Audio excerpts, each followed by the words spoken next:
lang. Nakuha na nakato? Sakit niya po ito. Buwan lang maulaw ko siya ng ilo ato. 2021? Hindi dito. Ito. Sa February to. Dito sa Sa ground o sa basement? oh, buwantar lang ang ito. Maulaw ko siya ng ilo kanang kumatin. Bitaw no kay murag nakapansin bitaw ko atong murag naka-absent ka to kaysa Absent yun yung ba? kadua. Hindi na makaya. Ito, nirelaksan ako. Tingnan ako sa inilog ko sir sa last na ko kumatin. Okay. So next we have here strain, sprain, and mga fractures and dislocation. Anong pinagkaiba ni strain sa sprain? Sa tingin ninyo? Anong meron kay strain and then kay sprain? Pareho lang or may konting pagkaiba? Maliban sa spelling ha. Okay? So dito sa strain, ang dahilan niya is there is a pulled muscle. So nainat ang muscle due to either overstretching or tearing of muscle or tendon. So mo nang mag-experience na ma-strain ang inyong legs. Kay tungod na overstretch. So meaning, this is your muscle, and then mao ni siya ang nagsumpay kaning puti, mao ni siya ang tendon that connects to your bone. So ang nahitabo pag inat, sa sobraan og inat mao nang magsakit inyong tiil. So that is what we call strain or commonly sa uban kanang cramps. Na. Another one sa sprain, ang difference nila kay kani siya kay muscle tendon man. Well, the sprain ang involved is ang ligament. So meaning bone to bone ang nagka-connect ang ligament kanang puti. Karon ang nahitabo pagkatipalo na gisi ang ligament. So karon unsa inyong ginabuhat pag natipalo mo? Di ba ginapahilot, paligid-ligid sa botilya? Di ba? But the main reason or the ano dapat nun gawin is hayaan niyo muna ito na mag-heal. Unya kay palabi mag-hilot, di syempre unsay mahitabuan ning gisi? Usamot. So mo nang maghubag siya og samot. Normal na siya maghubag, it's because na siya punit. Mo na ang reaction sa tong body. So ngayon, pag once na napunit yan, dapat ang gawin natin is i-refrain nato nga lihukon. Dili sa nato tandugon. So dapat i-immobilize sa nato na siya. The next, dislocation. Movement of a bone or joint away from its normal position. Commonly ma-dislocate ang tuhod, abaga, ang kamot, ang panga.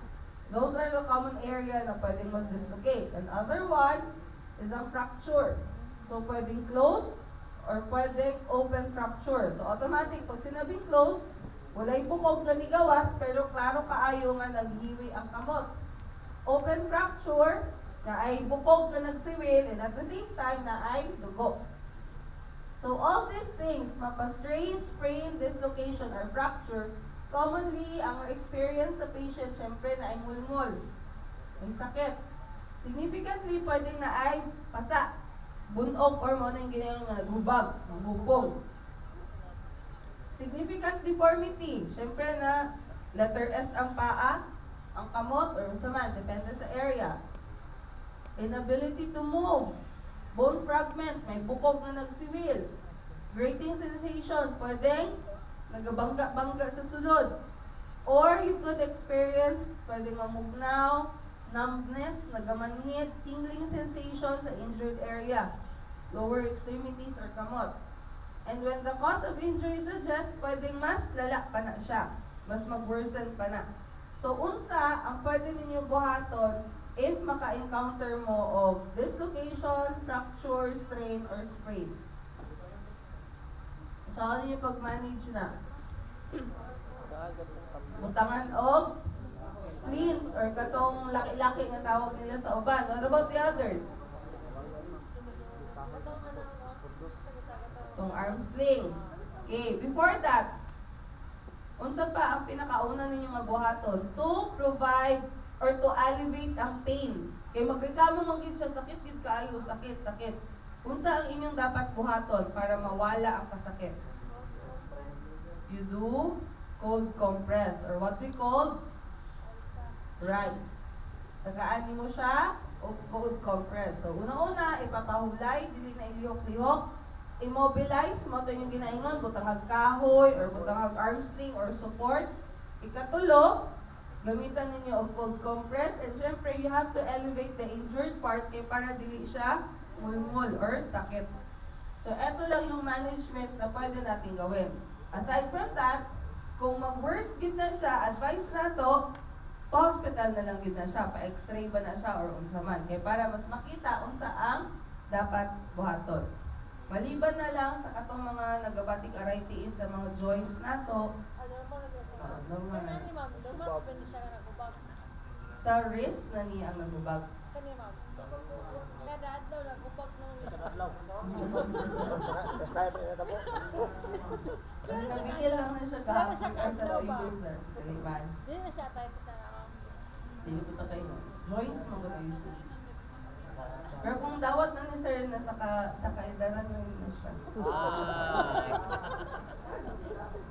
Pero kung dili pag hindi namin, pero kung pa-check up na lang, kay basig na pa na. Sa 20 years in service sa SM, ma'am, murag ana yun. 20 years naman eh. Okay, so next, punta tayo sa environmental emergency. And number 1 na usually ma-encounter nato is ang ginabatid nato karon nakainit sa world. So heat-related emergency, we have heat cramps. So kanang pamaol, pag human ninyo jogging, exercise, painful involuntary muscle cramps, and will occur during or after exercise. So same lang siya. Pag inaani, nag-start, di ba pag nag-exercise, unsa usually yung ginabuhat after ninyo mag-exercise? Relax, and then mag-inom ng tubig, ingon ana. So the same siya dere. If in case man mag-experience nga nanay na kuyapan, then you just have to remove the patient from the hot environment and then encourage the patient na painomon siya og beverage that containing salt. Ilimnon nga naay acid, dili ilimnon nga RH or unsa baron. Okay? ORS packets are not available, then you have to make an oral rehydration solution or ORS. Unsa man na siya? 161, 1 liter of water, 6 ka kutsarita nga asukal, o 1 ka kutsarita na asin. Yun siya yung mixing ng ORS, ng oral rehydration solution. Or, familiar mo sa kanang ginapainom sa ginasuka kalibang, ginakalibanga, atong sachet, di ba kung sa lasa ato, parat-parat nga tamis-tamis? Oh. Mao lang gyapon na siya ang ORS. ORS to siya na nakamix na. Ngayon, kung wala tayo inato, wala po tayo budget, then timpla na lang tag kato 1 ka litro nga tubig, butangan og kutsarita nga asukal ug asin. Imo timong imnon. Mura siya fluid and electrolytes para pangbawi sa imuhang gipang bawas, gisingot and everything else tungod sa kainit. Gatorade, ma'am, pwede Gatorade. Gatorade will do kung katong may electrolytes.